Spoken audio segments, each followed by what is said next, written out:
Two all Ivy League players have announced that they are transferring to the University of Louisville. On today's episode of the show, we are discussing what Thor Griffith and Jonathan Mendoza bring to the Cardinals program. With that being said, let's get right on into the show. You are Locked On Louisville, your daily podcast on the Louisville Cardinals. Part of the Locked On Podcast Network, your team every day. Hey, what's going on, everyone? Welcome into another episode of the Locked On Louisville podcast. I'm your host, Dalton Pence. Today's episode brought to you by PrizePicks. Go to PrizePicks.com/LockedOnCollege and use the code LockedOnCollege for a first deposit match up to $100. Daily fantasy sports made easy. As always, I want to take this time to personally thank you all for making us your first listen of the day. Just a reminder, the Locked On Louisville podcast is free on all streaming services 5 days a week. Your team every day. Well, Louisville fans have been wondering over the past week, after Tyler Shuck, who are going to be the next couple of players to commit to the Cardinals program. Well, we have an answer to that. Two commitments over the weekend from two Ivy League standouts, defensive lineman from Harvard, Thor Griffith, and Yale offensive lineman Jonathan Mendoza. We discuss what they bring to the Cardinals program here shortly. We're also going to talk about veteran defensive lineman / outside linebacker Kameron Wilson entering the portal, and how, although it was somewhat surprising, it makes sense when you really start to look at it. But overall, what a great weekend it was for Jeff Brom and the Cardinals football program.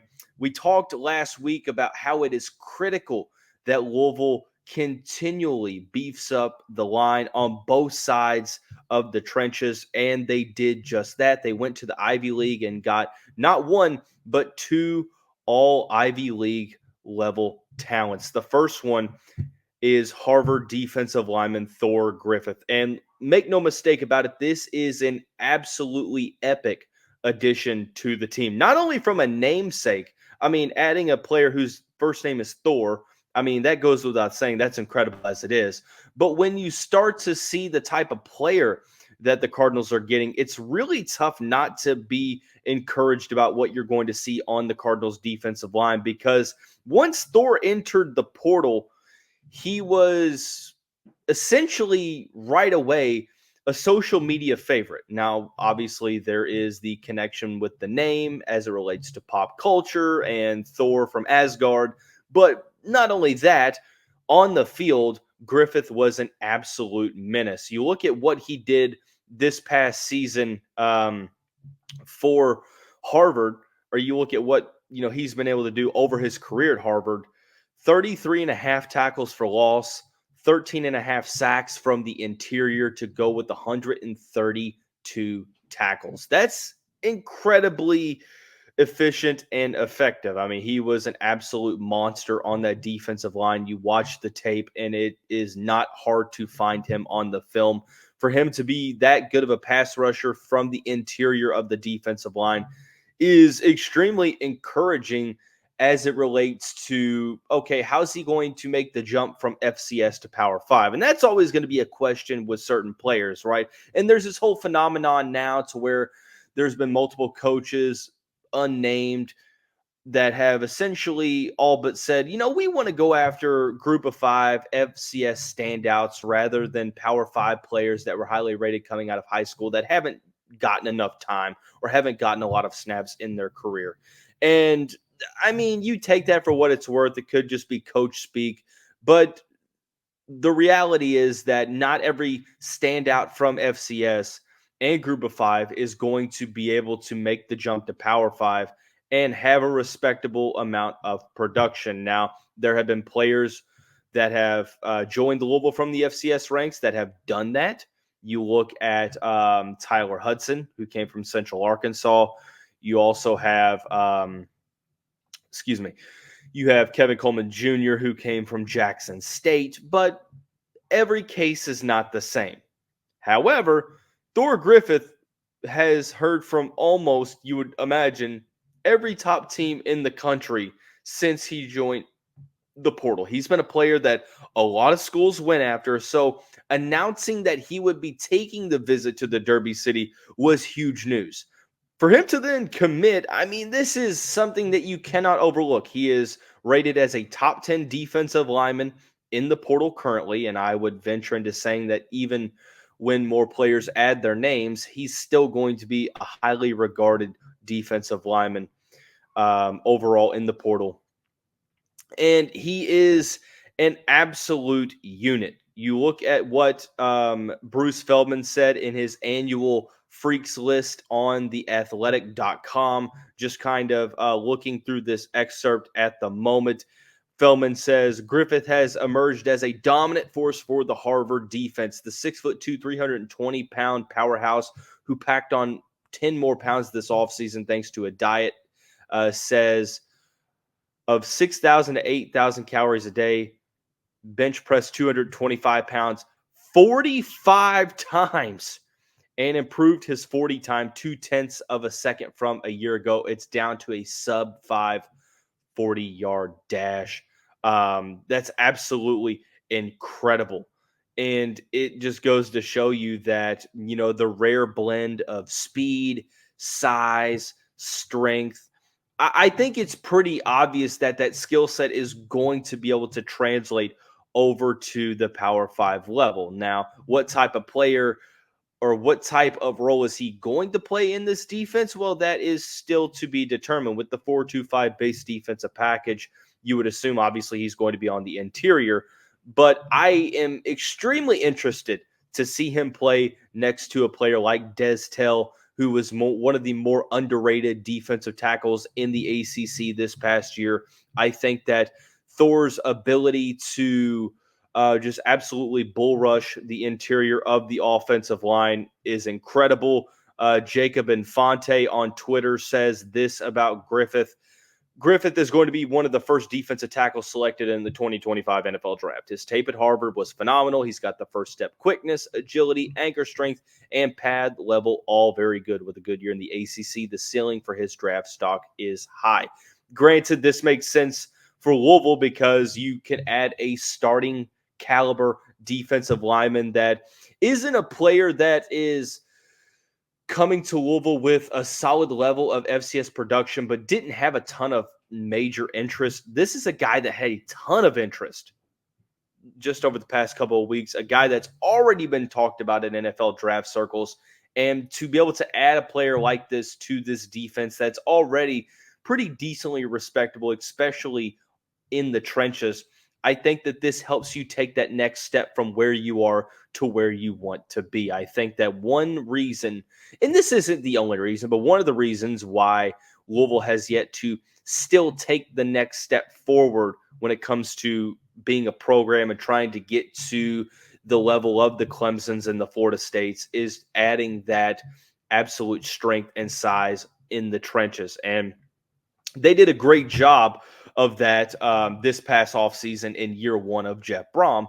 But it's obvious that there still was room for improvement. There was more work that needed to be done. So, truthfully speaking, I think Griffith already has all ACC level potential. I don't say that lightly. I don't like to drink the Kool-Aid, so to speak. I don't like to be overly optimistic and risk being a homer to where you sort of put analytics and film and logic to the side in the name of emotion.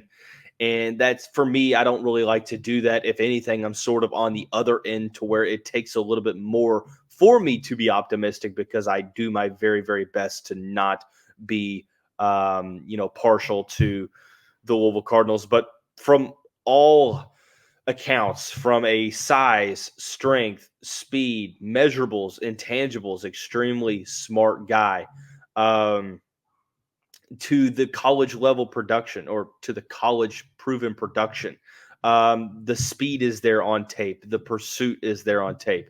And this is an absolute home run early on in the portal. Defensive line was one of those situations to where I felt like it wasn't one of the top 2 or 3 needs, but you can never have too much talent on the line. I think that the potential Griffith-Tell pairing on the line is going to be incredible for the Cardinals. Could they go out and maybe add another player on the line? Well, I guess it depends on if more players transfer out. But at this point in time, this is a great start to the defensive side of the ball for the Cardinals. As I mentioned, the Cardinals got their first portal commitment last week when Texas Tech transfer Tyler Shuck committed to be the potential QB1 for the Cardinals in 2024. Well, it's pretty obvious that with a couple of the offers that they handed out, they're going to make it to where you protect him and protect the offense at all costs. And the Cardinals got better in the trenches on the offensive side of the ball over the weekend when Yale offensive lineman Jonathan Mendoza announced his commitment to the Cardinals program. And we'll talk about what the first team all Ivy League player brings to the Cardinals offensive line here momentarily after we talk about our friends over at eBay Motors. Passion, drive, and patience. It's what brings home the winning trophy while also keeping your ride or die alive. eBay Motors has everything you need to maintain your vehicle and level it up to peak performance. From superchargers, roof racks, exhaust kits, LED headlights, and more. Whether you're into speed, power, or style, eBay Motors has got you covered. With over 122 million parts for your ride or die, you'll always find exactly what you're looking for. And with eBay's Guaranteed Fit, your part is guaranteed to fit your ride every time or you get your money back, because with eBay Motors, it's all about burning rubber and not cash. With all the parts you need at the prices you want, it's easy to turn your car into the MVP and bring home that win. Keep your ride or die alive at ebaymotors.com. Eligible items only. Exclusions apply. eBay Guaranteed Fit. Only available to U.S. customers. Cardinal fans, thanks again for making Locked On Louisville your first listen of the day. Just a reminder, Locked On has launched the first ever national sports 24/7 streaming channel on YouTube. Locked On Sports Today is here for you 24/7, covering the top sports stories of the day with the local experts of Locked On, plus our national shows covering every league. Go to Locked On Sports Today on YouTube and subscribe to the first ever national sports 24/7 streaming channel. Right before the break, we talked about Louisville doing or putting in the work already to mask over some of the losses that they suffered to the NFL draft and graduation on the offensive line. And they've done a good job already of trying to do their best to protect Tyler Shuck or whoever the new QB1 will be and the rest of the Cardinals offense. Multiple players have been linked to Jeff Brom's program just over the past 2 weeks. The first one to commit was another all Ivy League selection. It is in the form of first-teamer Jonathan Mendoza, an absolute unit. You look at the measurables here, 6'9", 310-pound lineman. That alone is enough to pique your interest with the measurables there. And if you needed any more confirmation or convincing, well, let me read to you some of the statistics of what Mendoza has been able to do for Yale over his seasons with the Bulldogs program. Shout out to Matt McGavick of Louisville's Louisville Report, which is the Sports Illustrated site for the Cardinals. Here's the statistics for Mendoza at Yale. He appeared in a ton of games, 337 pass block snaps, 662 blocking snaps overall. He allowed, let's see, that was this year. You look at what he's done for his career, you're up to 786 pass blocking, 1,504 total blocking. In those snaps, he only allowed 4 sacks and 32 total pressures. The West Hampton Beach, New York native has been an absolute key cog to the equation that is the Yale offensive line. And one thing that really, really encourages me, and that feels like a tactic for the Cardinals offensive line recruiting, potentially a potential MO for the coaching staff when it comes to who they're going after. I feel like there's a ton of versatility for the offensive line prospects that the Cardinals have been going after. You look at last year, John Paul Flores played multiple positions. Willie Tyler could play multiple positions. Michael Gonzalez, Brian Hudson, Austin Collins, Vincent Lumia, Eric Miller. All of those guys could play multiple positions, and Mendoza fits that mold. You look at what he did this season, he played a couple of different positions for the Bulldogs. He played at right guard to start the year, and then he switched over to left tackle, and that's pretty those are pretty different positions on the offensive line as much as differentiation goes. You go from one side of the line at right guard playing on the interior to then protecting the quarterback's blind side. And that just goes without saying that as of right now, the picture has yet to be painted. We're still waiting to see what happens with offensive line recruiting. At this point in time, you would assume that Michael Gonzalez is going to start. You would assume that if Willie Tyler comes back, he would start, but there's no guarantee that.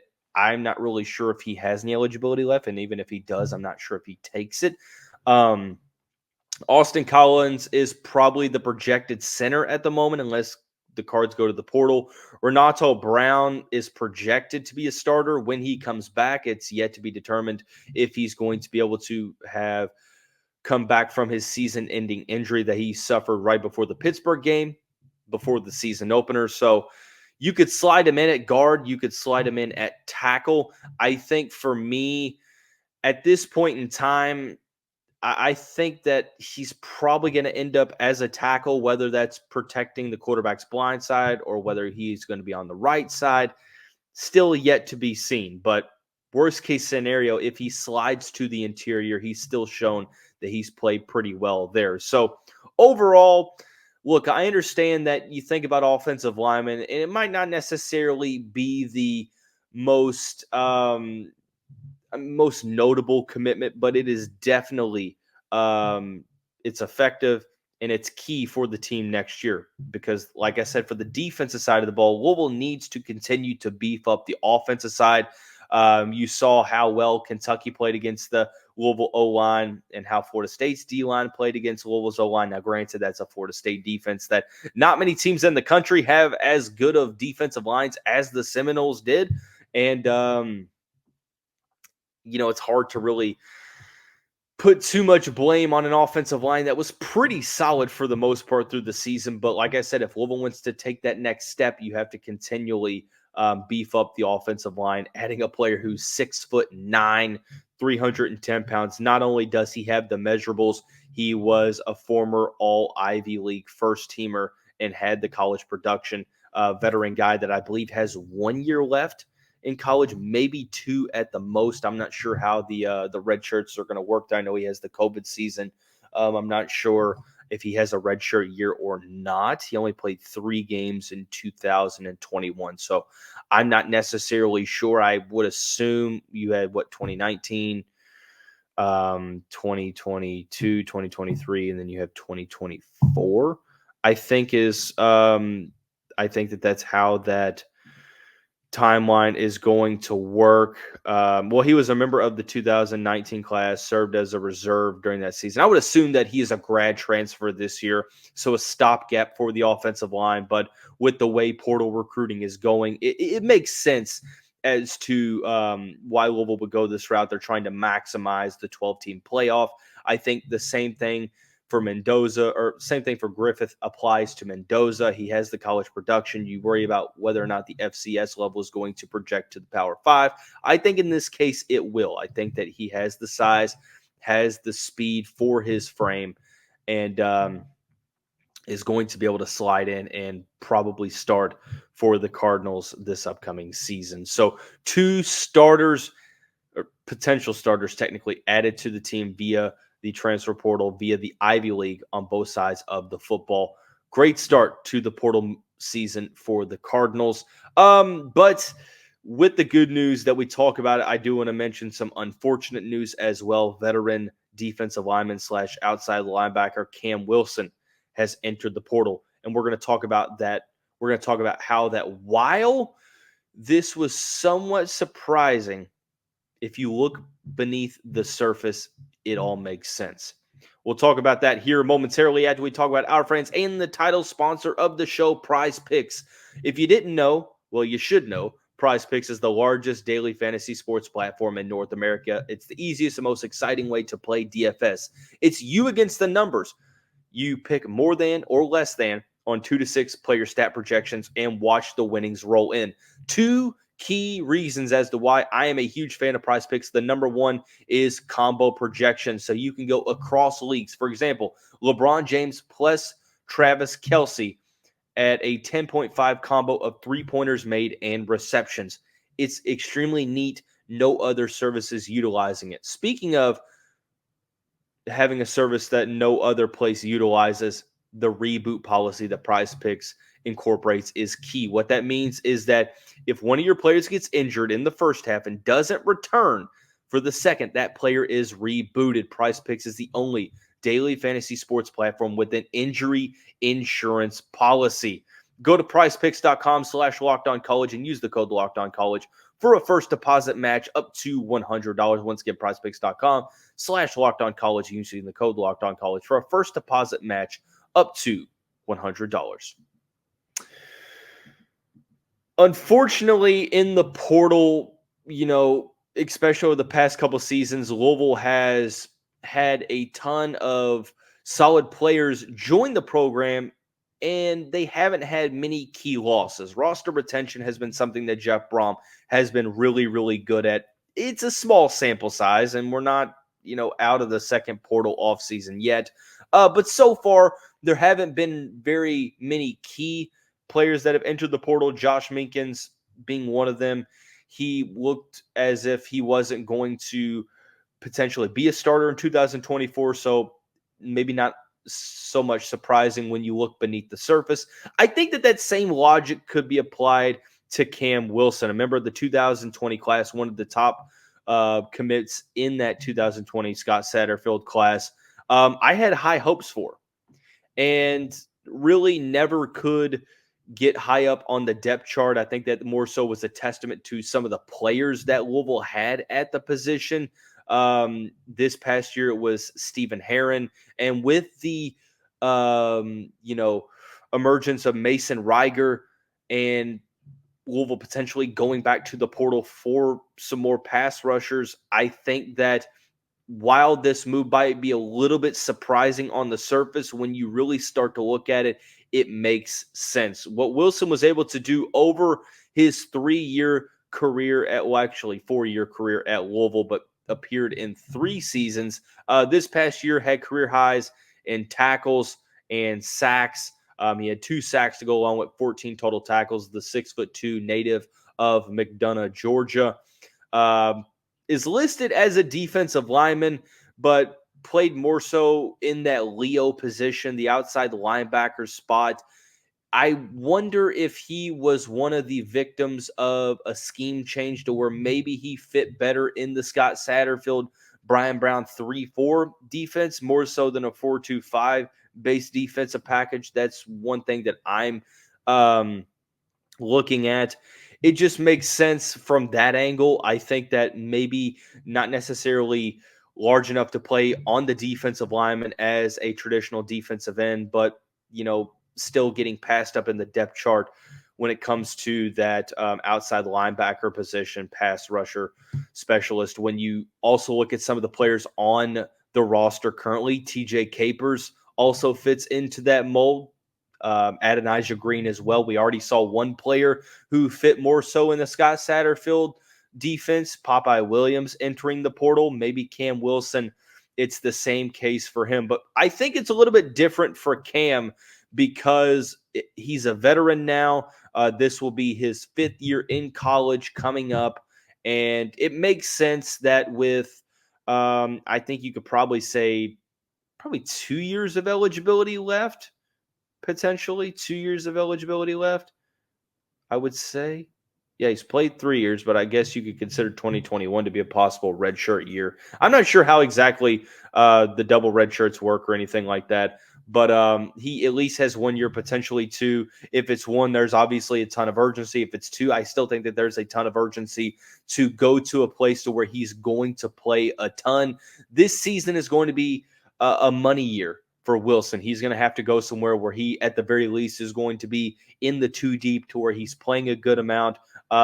Could he end up at a Power 5 spot? There is a possibility. I think that he could go to a group of 5 school and play a ton of snaps and try to build up that tape for NFL draft scouts. But looking at this move from a surface level aspect, it kind of bums you out because he was a guy that I felt like could have cracked the 2 deep for Louisville this upcoming season, but still there's a lot of unknowns. It depends on how the Cardinals fill out the position in the portal, how the depth chart shakes out in spring practice, heading into fall camp with the healthy TJ Capers now, with Adonijah Green having another season in college, etc. And then there's a possibility of Ashton Gelati returning. Mason Reiger has emerged, and it's sort of the drawback of the portal. Well, I mean, not necessarily from a player standpoint, but when you're a fan of a certain team, is that the drawback of recruiting at such a solid level at a certain position is that you're going to have very talented players that leave your program. It happens to every top program. But what I'm trying to say, long story short, is that it makes sense now. It sucks because I think that Wilson could have played a role for the Cardinals, but even then, how large of a role would that have been? I don't think he's a starter in 2024, and I think that alone really is justification as to why he would enter the portal. Now, granted, players can do what they want, find the better position for them, better place, better scenario, better scenery. I just think that him not being a starter, you would then assume that it makes sense that, hey, look, I need this year to play a ton of snaps and to try to go to the NFL. From the Louisville side of things, I think that it just continually highlights that there's a never-ending need for depth, and it was shown last year when Jeff Brom had scholarships to use, and he addressed those scholarships, or he added players with those scholarships at positions that didn't need players at the time. But throughout the season, when injuries occurred, they definitely stepped up. So depth is key. We talk about adding starters, and Louisville did that, or potentially did that, with Thor Griffith and Jonathan Mendoza. But on the flip side, adding depth is key as well. You've lost Popeye Williams. You've lost Cam Wilson. You've lost Vic Brown. You've lost some pass rushers down the depth chart that now you look at it and say, well, there are some young players that Louisville has added via high school classes. They added last year in the portal offseason that could see their names rise up depth charts. But I also think that, hey, look, just goes to show you that Jeff Brom and company are going to go to the portal once again. So fun times is the transfer portal, at least from a wildly chaotic offseason is concerned. But on the next episode of the show, continuing through the week, we'll talk football. Obviously, we're going to talk transfer portal. We'll sort of begin to preview the Holiday Bowl matchup against USC. We'll talk a little basketball. We'll talk women's basketball. Louisville beat Kentucky. They now turn to UConn over the weekend, Morehead State, and then UConn. But a lot of fun content on this week's installments of the Locked On Louisville podcast. Thanks again for making us your first listen of the day. We'll see you right back here very soon.